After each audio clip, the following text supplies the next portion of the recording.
back, ladies and gentlemen, to this week's edition of the Long Voyage. And I'm joined by everyone today. So, hi everyone. Hi. Hello. Hello.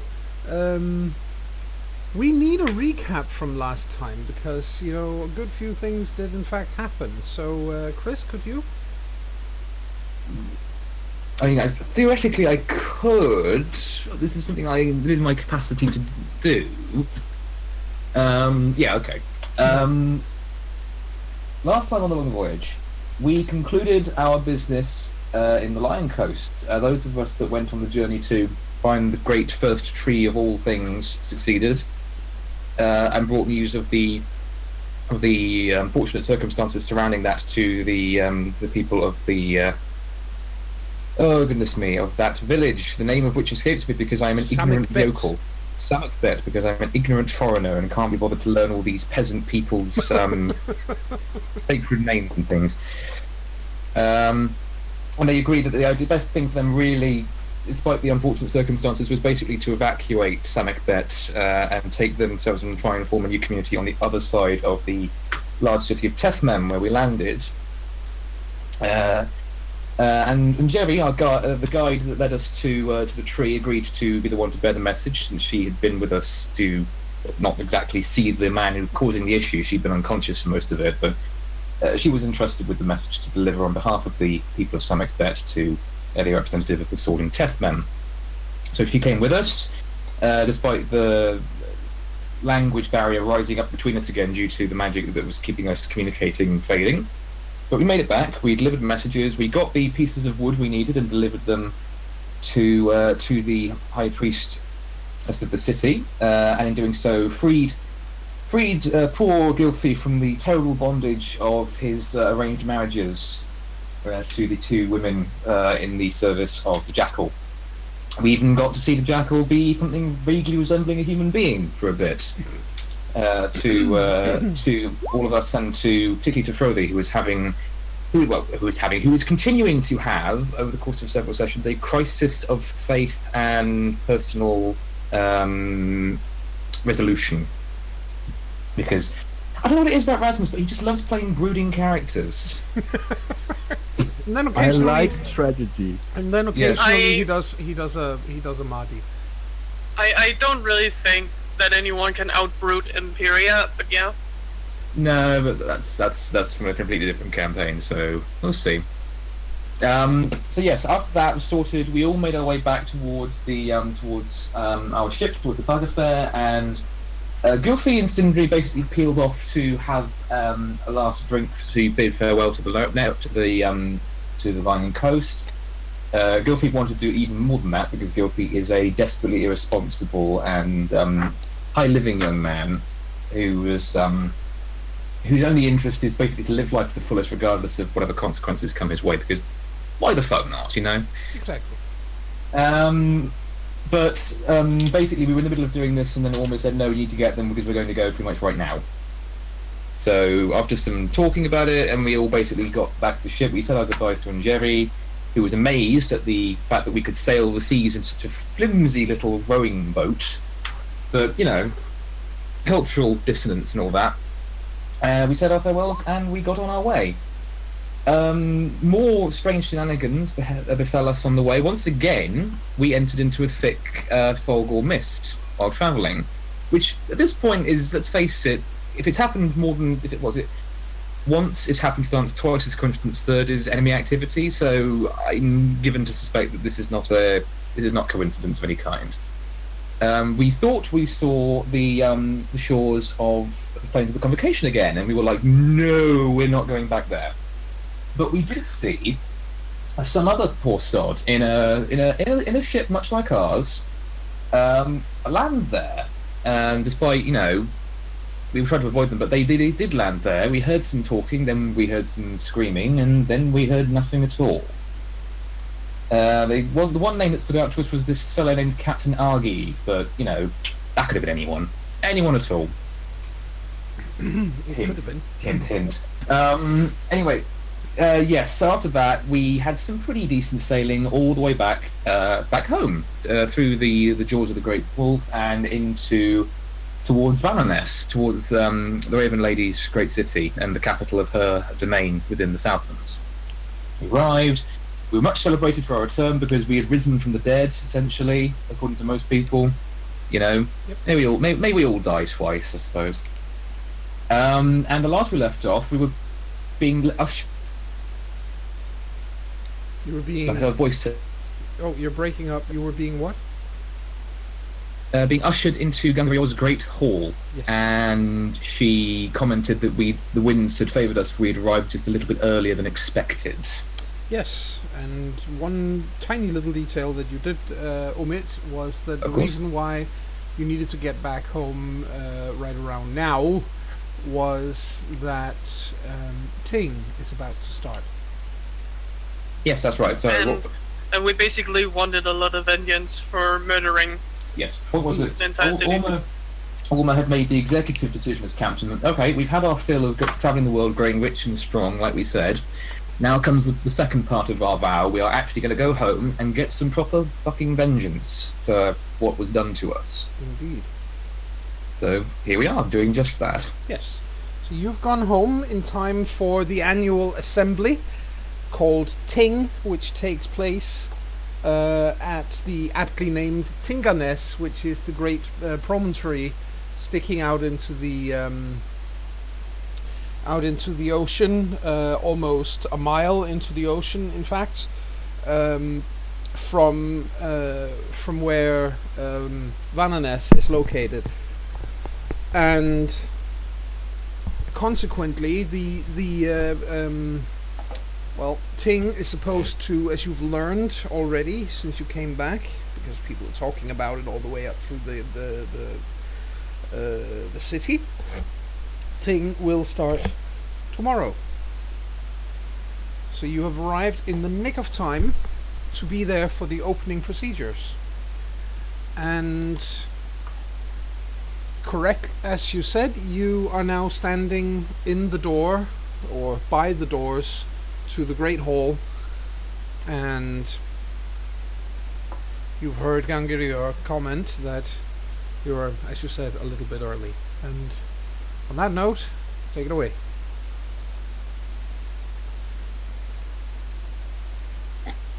Silence. Hold on. I had to mute. I've only just managed to get my dinner sorted. Anyway, shouldn't Orma take the lead, as he is the captain, and I'm sure he would want to make a big dramatic entrance on behalf of...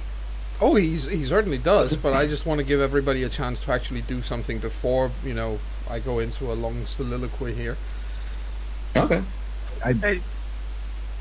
Go on. You it.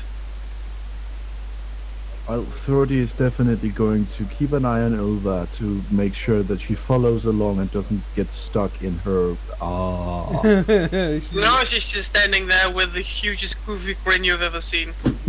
Fair enough. She's fangirling. Goofy's just trying to hide somewhere, like behind something someone bigger, so he's not seen. So everyone, basically. Yep. He has stood behind someone slightly bigger than himself, which is everyone here. Like behind column, behind a person, behind whatever, so he's just not seen. Yes. And Sindri, continuing to prove himself to have changed beyond all recognition, is smiling in a kind of, this should be an interesting way. And he looks at the others and says, well, nothing else for it. Let's take our next big step in this story. Well, the captain says, it doesn't feel like such a big step to step over over the door frame and into a house, does it? But Yeah. Get over it. I need to get in there. This isn't just any house, I guess. Easy. You'll get your chance in a moment, it says. Pats her on the shoulder. And then he turns around. You can swear you hear from her. He takes a deep breath, straightens his back, and steps inside. Says, "My lady, it is an honor allow me to introduce. And she just breaks him off there with a chuckle and says, I already know who they are. And he raises an eyebrow, but still gestures for you to follow him in. I have to check something. Yep. Well, Throaty does, and does whatever gesture is appropriate. Nope. She trips over the bloody entrance thing. Oh dear. Oh, dear. She forgot to keep her, actual concentration and not messing up. So, clink, splat. And just like that, the swell of music of the moment just goes. Well, she stumbles inside, and Gangario Probably falls over herself, make half a... Gangario raises an eyebrow, chuckles lightly. Ouch. Yes. That looked like it hurt. I'm fine! She gets up. I'm used to it. Yes, I guess you are. So, you have brought me back what I asked for. And again, Ormer looks a little bit confused. we have. He looks to he looks to Frodi at this point with a, is there something you haven't been telling me all about? Facial expression. Throaty looks at him apologetically, doesn't say anything. Yes. If he weren't Sindri, certainly well. My apologies, Captain, but we were told not to inform you of what tasks we were given. He says, I know better than to question the sword. If you have been working for her, then so be it. But I suppose that means I should just stand over here by the wall and pretend I'm not here. He's smiling when he says so. And she looks at him for a moment and goes, meh. Yes, at least until they are done, then maybe that's a good idea. And he just shrugs and says, oh, well, very well, my lady, I shall do as you wish. And then he walks over and leans against one of the beams holding up the roof. Yeah. That's his thunder considerably stolen right there. But okay. Well, Frodi, you're the one. You are our main source in all this. I think it's best that you present what you have. It's been years since this began. First time I heard of a red raven was, well, in your home. Really? Yes. So, have you followed the flight of the red raven? We have. We have found many things. He shuffled through his belongings. We've attempted to write most of it down, and he pulls out the carved tusks. She takes them. This is nice work. Thank you. You will most likely need my help translating the last bit in the journal. I thought it was best to write it down in its original language, so that I wouldn't lose any details. It seemed to be the most important bit. Right. What does it say? And at this point, she just raises a hand before you speak. She looks at you specifically, and then she looks at Ormer, and then slowly she nods and says, "Yes, there's there's nobody here who can't hear of this. Go on." Right. And then Throaty reads that very important bit to her. Yes. probably starts out a little shaky, but once he's getting used to it. Yeah, the part you got from Tethman, basically. Yes, from the High Priestess. Yeah. The one that seems very, very important. Yep. She sits there for a good long while in silence afterwards. As it's clear that you can see the wheels move behind her eyes. Basically, this is definitely not what she had expected. It's clear, even though her face looks like it's been through a meat grinder. Obviously, it's the facial expression that you can discern is one of surprise. And she nods. Well, that requires me to change my plans. Here I was thinking I had to chase down this red raven and kill it. Now you're telling me I have to set it free. It would seem like it, yes. Well, I'm not one to argue with prophecy. It's an unhealthy thing to do. Yes, yes, certainly. She looks at Frothy specifically. This this will go into the Raffen saga. You will need to write it down. Of course. I'll do my best to translate it without losing any of the meaning. See that you do. So, other than that, what else have you to tell? What fantastic stories from faraway lands. I think at that Fordy kind of looks in the direction of the captain.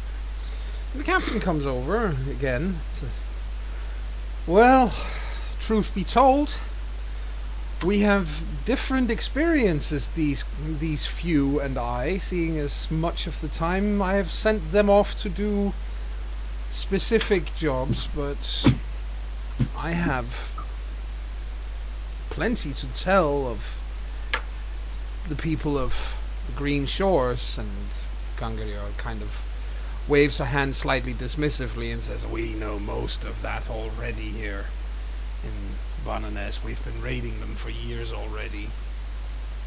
And Ormer nods and says, that is true, but we did work with one of their swords as mercenaries, a man named Karatok. We got a very good impression of what he's like and how he fights and what his tactics are like. And Gangaryar nods at this and goes, that is useful. That should be written down as well. Not sure it'll go into the Raffen saga, but it could be years before we're able to do anything about this particular sword. So in order for something to, or for everything to be remembered and nothing be forgotten, make sure that it gets written down. And Ormer nods, and he looks at all of you and says, well, I still think you have a more in-depth impression of Tierglass as a whole, including the interior of the country, where I don't think many of us actually go. Do you have anything you want to add? Well, most of the places we went are slightly burnt now. The land itself...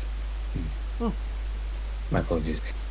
The land itself is vast, certainly by the standards of our home. It is immensely fertile. Much good land, rich for crops and for grazing cattle of many kinds. They do not lack for food in the Green Shores. That is good to know. Dense forests too, good for wood, would be useful to us in some way if we needed wood for building more ships at some point. Well, we never have enough around here anyway, so yes, certainly. Otherwise... They had quite grand architecture. In a few places, yes. Certainly in the capital, but otherwise it was mostly villages, not dissimilar to what we have. Architecture. Please, tell me more. Well, I imagine at least that Thrody noticed a few things when he went around the city to notice weak points for burning it. Oh, right, yes. Alright, he did that. So I completely forgot. So she listens, that's true. She listens to descriptions of CharismaToAC there and seems mildly impressed by the description of the walls and the defenses in general. She looks around and especially when she hears about the actual size of the city, she looks around the room she's sitting in and says, suddenly all this feels very small. Still feels like home, though. Oh, it does indeed, doesn't it? Yes. Had we lands... We did hear about Liam and the Sword of the Fair Master. Just a little bit. That is interesting. Tell me more. Well, as far as I understood and everyone in the city, Liam is the biggest fucknugget around. He doesn't really care about other people's lives, but has a way of getting what he wants anyway, as if when they talk with him, they start changing their minds next time he comes around. I don't know why. He stoops to petty strategies and to win, and he doesn't really care about leaving enough behind for the people around him. And he usually uses melee weapons. Now, Ida and she we walked with at some point talked about the Sword of the Fair Master, and he had a very warm tone to it when he did. They're very few, but he explained that that was so everyone had a place in the society, that where the humans of Tia Glass had a tendency to make many people, and they had a tendency to be beggars around, they didn't have this issue. He usually uses bows, and is apparently a very warm sword. And he mainly keeps to the barrels along with his people. I do not enjoy killing men like that. It must be done. Eventually. We can always hope that he will kill someone like Liam before I need to deal with the Green Shores. We did strike a blow against Liam's holdings, didn't we? We did. No, in what manner? We raided a fortified town of his, deep within his territories to the north. Ambushed them, essentially. Bold, then. Well... Excellent. It was mostly to draw his forces away, so Karatok had a way to get in. But it did prove, of course, that no coastline of the Green Shores is safe from our raids. Indeed. This is very important. It's an essential message to send to the men of the Green Shores. They are not safe anywhere. No. Excellent. Good news. Now, where did you go once you had left the Green Shores then? We went to the Lotus Empire. Distant. Yes. Very distant. Very. And very weird. And not at all easy to comprehend. There was... he looks at... simply looks at Orma for a second. Yeah. Ormer steps in and says, well, we did actually go somewhere else before we went to the Lotus Empire, but it was not by choice. And she looks at him with a sort of a tell me more sort of facial expression, and he says, well, through good fortune or bad as it may be, we found ourselves suddenly upon a coastline that none of us had any idea was there. We obviously we were sailing on charted waters, but we hadn't seen any birds for a while, for days, many days in fact. We were out at open sea. There were no gulls or any other kind of seabirds around, and then we hit a fog bank and suddenly we found ourselves upon this strange, very quiet shoreline. And at that point Gangariar leans forwards and says, "Well, I think I know where you were. What did you see on the plains?" It was very quiet, but not particularly welcome. Well, we didn't feel welcome. The living rarely do. What happened? Yeah, you kind of cut out that, Jim. Oh, can you hear me? Yes. Okay. The living rarely do. Yes, although I think the place was quite keen to keep us. It tends to be. It is not a place the living are supposed to enter except if they bring the corpse of one of us. And even when that happens, the plains tend to keep those. It struck me as a very lonely place. It is a place of immense sadness.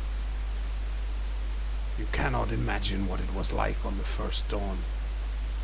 There were thousands of us. More than I could count. More than half of us were dead before the day was out. We should have stayed there and fought. If we had been wise, if we had been fair, we would have stayed and settled it there. We didn't think.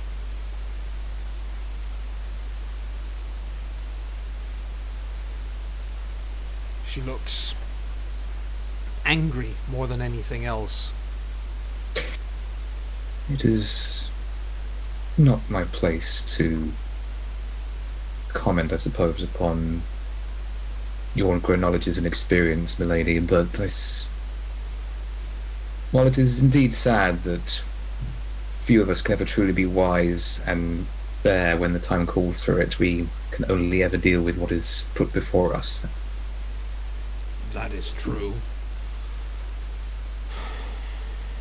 I just sometimes wonder how many have died, all in all, because we didn't stay.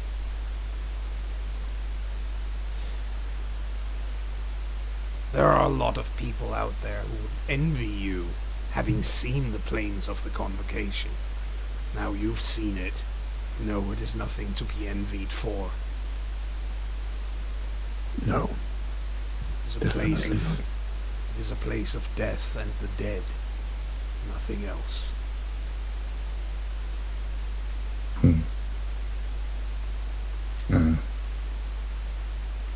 We did see it, and then yes, afterwards, as it was said, we went onto the lands of the Lotus Empire, and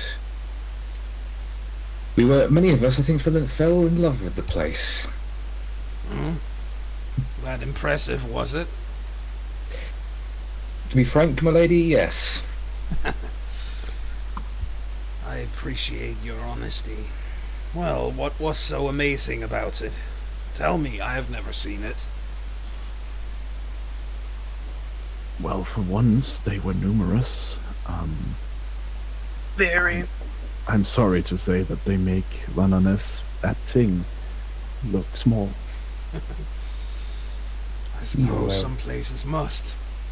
And we were never in the capital. At least not physically. We saw it at some distance, but I could not even begin to count how many hundreds of paces wide it was. But the land was beautiful and bountiful. I suppose it would have to be. And the people there are so much different from us. They are How? Tiny. short, yes, short, all with black hair and strange faces, but they are disciplined, not just in terms of warfare and the soldiers in great unified formations, but the people, the population are disciplined. Everyone, it's not the most fair system, certainly compared to what we know, but everyone has their place in society from top to bottom, and everyone must conform to it. And while Sindri is talking, Ilva makes a very tired facial expression, and like, yes, apart from all those people who don't, I suppose it's a long story, but yeah, that's not the problem. It's just, yes, the place is beautiful. Yes, the place is huge, but I would never be able to live there. no, they do very much frown upon the idea. They did frown, if they did not marvel, didn't they, at the idea of women being warriors. That not only that, the laws are horrendously complicated. You don't know if you're breaking one or if you're actually following one. They have so deeply ingrained traditions that it's almost strangling. They have very complicated rules for being polite. They have very complicated everything. Yes. Yeah, I mean, you can look at someone and think, hey, that's a man. It's not. I mean, the men were women and the women were monsters. I don't know what I'm looking at when I'm there. The men were women and the women were monsters. Does that mean that the men were monsters as well? It was very complicated. We met a very nice woman there. She was very nice and very good seamstress, and it turned out to be a man. And not only turned it out to be a man, it turned out to be the sword. That actually gets a slightly crooked smile from her. And she leans back in her seat. She's sitting at the on her dais, you know, on that great, huge, enormous, big chair that she's got there. She leans back a little bit and taps her fingers on her right hand on the hand on the handrest, and she mutters to herself something that you can't really make out, but something along the lines of her remembering what that particular sword looked like. And we were traveling with this guy who was the ladies' man, and turned out to be a woman who were the women's woman. We were, where we landed, the people, despite the rules, were incredibly kind and were good to us, and we did well by them. We saved them from a monster of, very strange to us, that kind of demon of smoke. And then something. Yes, and by the captain's leave, we were sent to escort the ruler of this town's daughter to be married to a man of some import in the capital. And along the way, we discovered all these many things. We discovered the nature of that sword, and the attendant to the young bride was indeed a woman pretending to be a man. We encountered women with demonic women with the head of foxes who had a delight for eating the livers of people, and a giant. Yeah, that was Yunanari. Giant, tusked, red-faced giant, an oni, did they call it? It's very noisy. Very noisy. But we eventually saw this young woman safely to the capital and discovered that she had been betrothed to one of the imperial princes, one of the sons of the emperor himself. That was quite a shocking day. It must have been. You forgive me for saying this, Ilva, but you should have seen her face, my lady. She was very confused. At all. I was confused. Everyone else was confused. Yes, but It was a confusing place. It really was. but Though, Kanashi turned out to be a very, very smart, quick-witted, and unassuming in stature. Very honorable and friendly, if you're a friendly person, and he exiled himself. Quite good at deceiving as well. Yeah. I see. And what about the Red Raven? We saw visions of the Red Raven. I recall, as I have written down, one where it was in the capital for a reason, and I think it fled.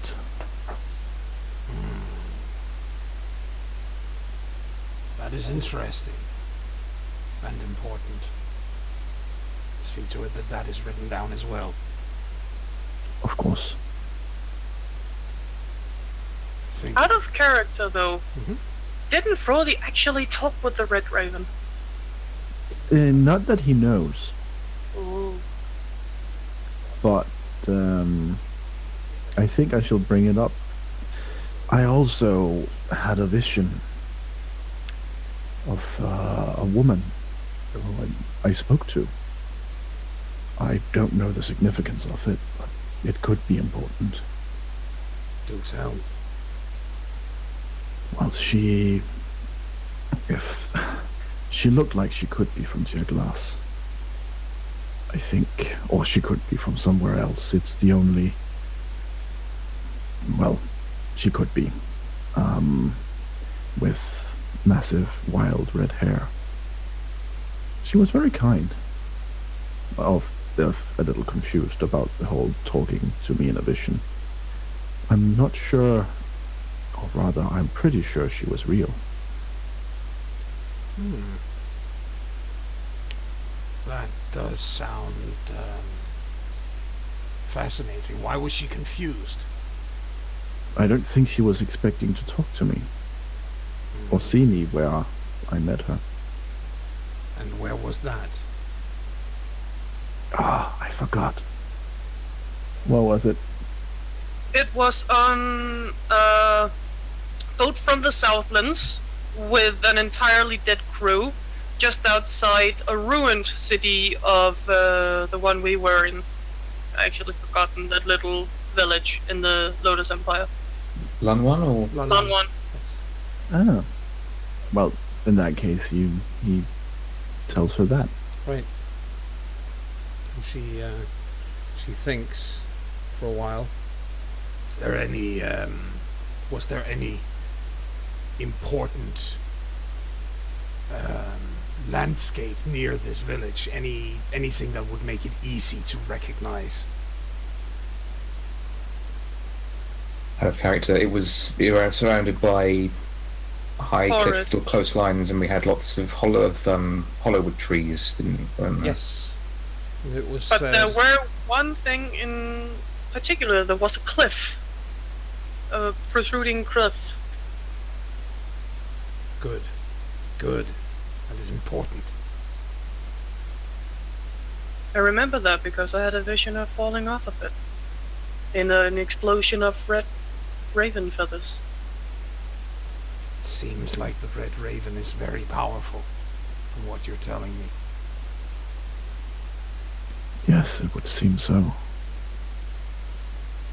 There was even a painting of that cliff with someone falling down in a puff of red raven feathers in Keppa, in that little inn we were living in. I even know the painter who made it. You didn't bring this item with you, did you? Sadly, no. It wasn't mine to take. She smirks slightly and says, "Well, few things are not Southlanders to take, but I suppose I understand." Well, it would be very rude to a place who were very nice to us. True. True. Plus, of course, the practical consideration that we were well within the country and surrounded by all the soldiers of that city's garrison held. And they were many, I take it. Oh, absolutely. Kinda squishy when they met my hammer, though. Everyone is. I mean, the fact that I and Gilfie almost died to them does not. That only proves that they are still capable. Oh, they're very good with a bow. And you need to learn to duck. Yeah. And yes, anyway. I can't help but grin widely at him. Anything else from the Lotus Empire? Well, there is this organization that apparently keeps people in check. Mainly selfish assholes who endanger their people, especially nobles. They make quick work of it, and they're always hidden in shadows. They're calling themselves the Mist, I think it's translated to. And they have a saying that says, when you're expected, stay away. When you are not, pay a visit. And before I met Yonanari, I actually figured they were truly good people. But those two ladies turned out to be especially vicious beings who like to murder, maim, and devour organs of the ones they slayed. Those were the ones with the with the fox heads, were they? Yeah, and many, many tails. And they were working with one of those magical beings called an One he talked about. This one was named Red Thunder because he was red and very noisy. And they must have infiltrated the Mists, I hope. Otherwise there's something wrong. If they're supposed to do good for the people. But they could also just have been pretended to be a part of the Mist, I'm not entirely sure. It was a matter of... wire usually flies over my head. It was a matter of revenge. The Lord of the city had promised the only demon, Red Thunder, a large portion of his army to devour, essentially, and then reneged on this agreement. And so these two fox-headed women are his agents to try and achieve revenge and undo this lord's entire family line, and in doing so undo the city. So, right, but he wasn't in time before Kanoshi actually shot many arrows through the lord of the city. Yeah, the point being that his son, who was a much more honourable person, would take charge. The point was that one of these two women was due to marry the son, but the reason it was called off for reasons that the populace never realised, and of course we found out then it was called off because he obviously discovered her true nature. At this point, you see something very, very strange. You see the sword looking genuinely confused. I know, I feel that way too. It was a confusing place. Very. I mean, it's complicated by their own making, so they've no one to blame for it but themselves. So this is normal in the Empire? I think so. Yes. Powers. Yep. Suddenly it feels good to live in a simple, smaller place, doesn't it? I know, right? This place is so much better. Yes, but then you don't get the same kind of beautiful robes they create, and of course... Yeah, that was very pretty. We still have those, right? Do we still have those? We do. Yeah, we do. The prince even asked that we exchange bows, simply says, and proudly shows off his imperial-style bow. That is an impressive weapon. You will need to demonstrate that. She points down to the far end of the long hall, where food is being turned on a spit. Don't kill the don't kill the woman turning it. And this is where he fails miserably and shoots her in the head. I mean, yeah. Okay. If I do make this shot, do you want me to roll for it? Yes, please. You can do it! No pressure! It's just in front of the sword. Of course. Well, let's see what happens. Okay. Which of these two dice am I rolling again? Is it the one on the left or the right? I keep forgetting this. The one, I think it's to the left. One is damage, the other is actually the skill. You need to roll the skill. So I think skill is on the right though. So let's try that and see what happens. Yeah, that hits. That's fine. You impale a hair on the spits. Mm-hmm. Let's just hope he doesn't make the poor woman poop in surprise. No, she just looks up with a slight, with a sigh, and reaches out, takes the hair off the spit, and puts it aside on a long wooden trough where she can divide it anyway. So it looks like the meat was done anyway, but Yep. And the fact that she just sighs at it says something about the entertainment in this place. Yeah, I think Ilva can't help but smile widely like, oh, it's nothing like home, where no one screams in surprise if you actually do something. As he turns back and says, "It is strange having to push the bow rather than pull the string." That sounds complicated, Well, but it looks powerful. It certainly is. It's served me well in the rest of our journeys. Then let me hear about those. There was the instance where we almost had an outbreak of plague. Tell me. We were sailing, we encountered yet more mist and came upon a ship that we saw belonged to the Phalanx. We thought to Her board face it darkens when she hears that, but yeah. Yes, of course. We thought to board it and to kill the crew. Of course. And then found that illness had done the job for us, and that our being on there meant we would risk taking on board the plague ourselves. So we left, and by a great amount of good luck, although some of us contracted the illness, eventually we all overcame it. And That would also be thanks to Gylfi. So he says and Yep. pulls him out from behind whoever he's standing behind. cannot stress how invaluable Gylfi has been as a healer on our journeys. If it were not for him, I doubt any of us, save perhaps the captain, would be standing here to speak with you.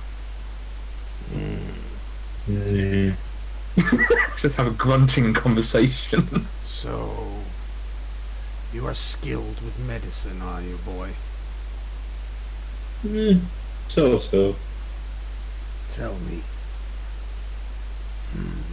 Are you satisfied with your life as a healer, or do you wish to do else?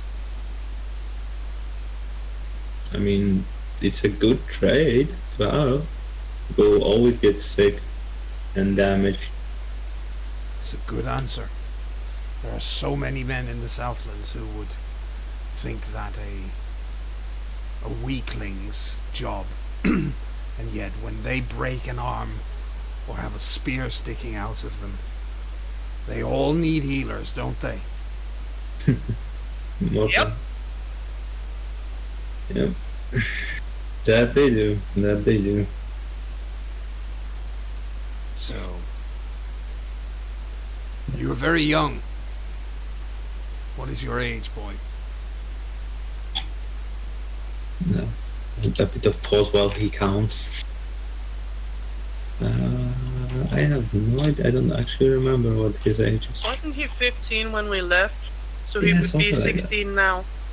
Yeah, something like 16, 17, something like that. And she looks at him and raises an eyebrow. Then you are very accomplished for one so young. I can't remember what it was like to have so few years under my belt. I suppose at one point it must have been the case. Oh well. There was a lot of put in front of me. Had to deal with it, I suppose. So, Nothing you to it. remind me really. of someone. Who is your father?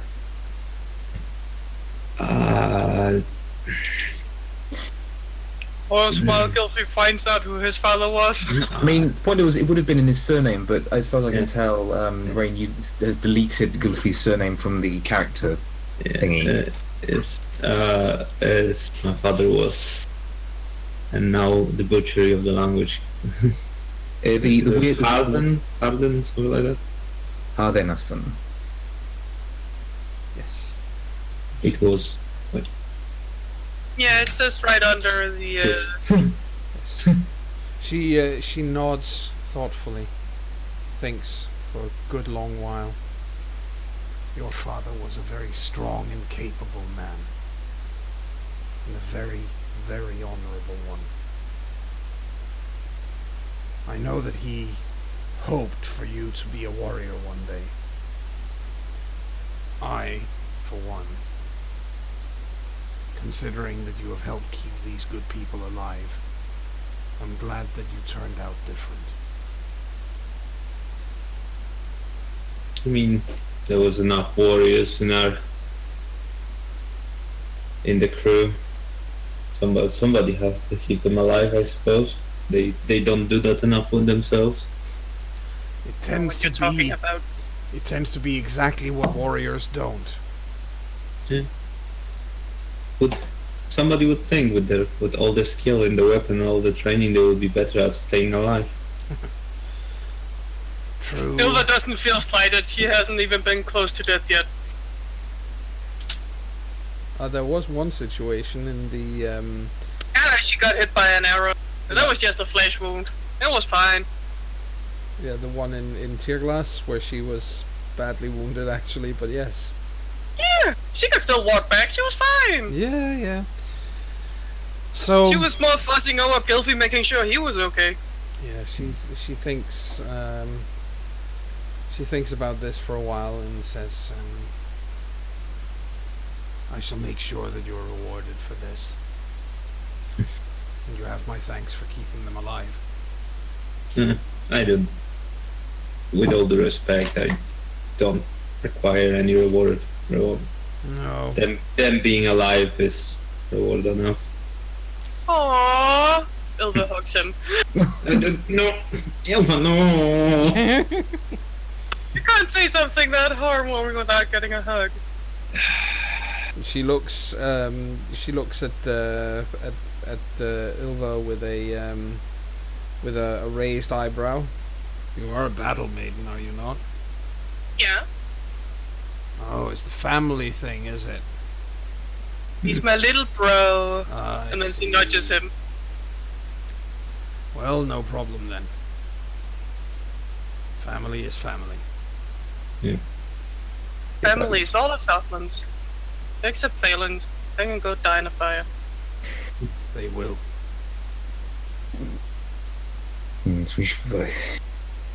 shall get to the burning of Phelan's soon, I think. But yes, after that bout on the ship, we arrived at the Lion Coast? Yes. What we would call it? No. Yes. As far as I understood it from them, it's the Lion Coast. Yes. They had great cities as well. They had many exotic sights. The one thing that caught my attention were their ships. Very strange. Tell me. Quite large, narrow like ours, but not as narrow, but very tall, and rather than just using sails, although they had them, they had men sat in a great column on each side on the outside of the ship to row to give it extra speed, and there was a large sort of shaped plank of wood at the very front of the ship. Like, I imagine the idea is that they could row fast enough that it could be used to smash into the side of another ship and damage it. Gangrioa thinks about this long and hard. And she says that is that is very concerning. I'm glad you brought this to my attention. We cannot allow another naval power to rival us. It didn't look like they'd do well on the sea, though. Maybe not. Yeah.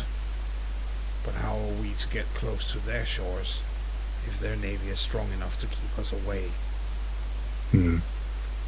I suppose it bears mentioning then that the Lotus Empire had floating castles. Yes. Floating castles. A little weird. ships as massive as a hall, and shaped like it too. They did not look like they were swift or maneuverable, but How do they float? If they're shaped like a hall. With the ships, with a very large sort of hull on the underside, of course. But yes, they're not meant to be fast. We could sail rings around them, but the point is that they are immovable and they carry a garrison of many soldiers within. And very hard to hit because they're all protected. She thinks very, very hard on this. She says, "You've given me much to think about. Is there anything else you wish to add?" Again, I look forward to reading the completed story. I shall make sure that somebody who knows the runes be sent to you to help write it down if you don't know them yourselves. I have learned on the troubles, but someone more skilled would probably be best. Yeah. That's a good point, Frody. What of your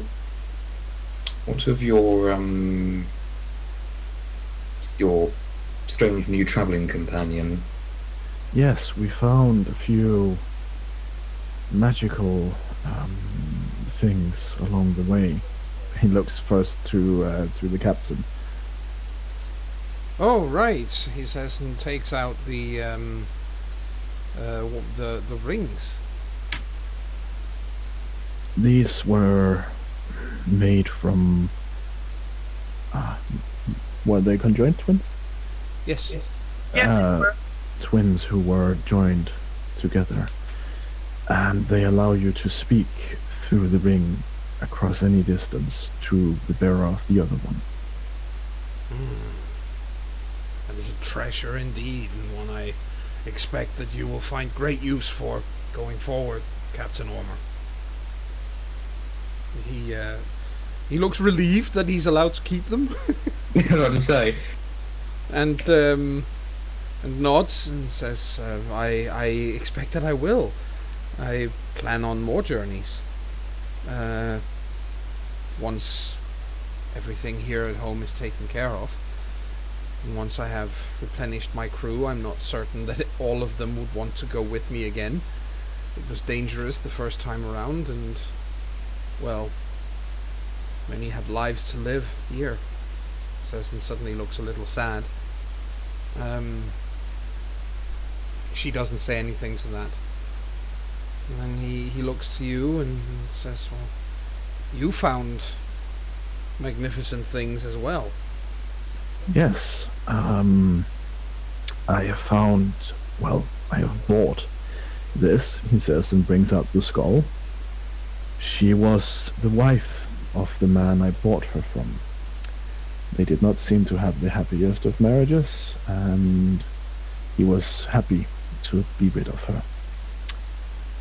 She allows me to draw magical energies from her when using my cider.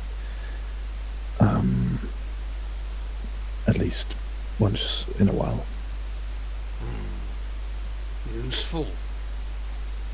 Does it do anything else? Well, I've had conversations with her. She's quite wise. Did you do anything else? The stick. Oh, well, yeah, but did the skull do anything else? Wasn't she able to? I mean, she was able to sort of sense that we were coming up to an Oni, wasn't she? So she had some precognition. Some precognition, yes. Well, Frody mentions that as well. Yes, of course. We also, in the Lion Coast, and that is a story we should get back to, got this, he says, and pulls out the branch. It is supposedly from the first tree, and it holds immense magical powers. We should make a staff of it, I was advised. Maybe combine it with the skull. I was considering it, but, well, the effect would be greater if a life was given to combine them. Indeed. That is always the case, is it not? It is my understanding that yes, it is. Well, maybe then one day. I think there is a great deal for that item to do.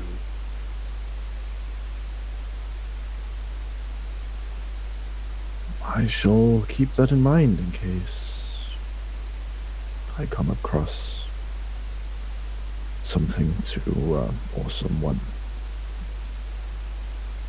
And he just pauses there. Yeah. And she nods. Thinks, but she nods in a sort of a non-committal kind of way. And then she leans back again, and as she does so, we're going to take the first break. Okay.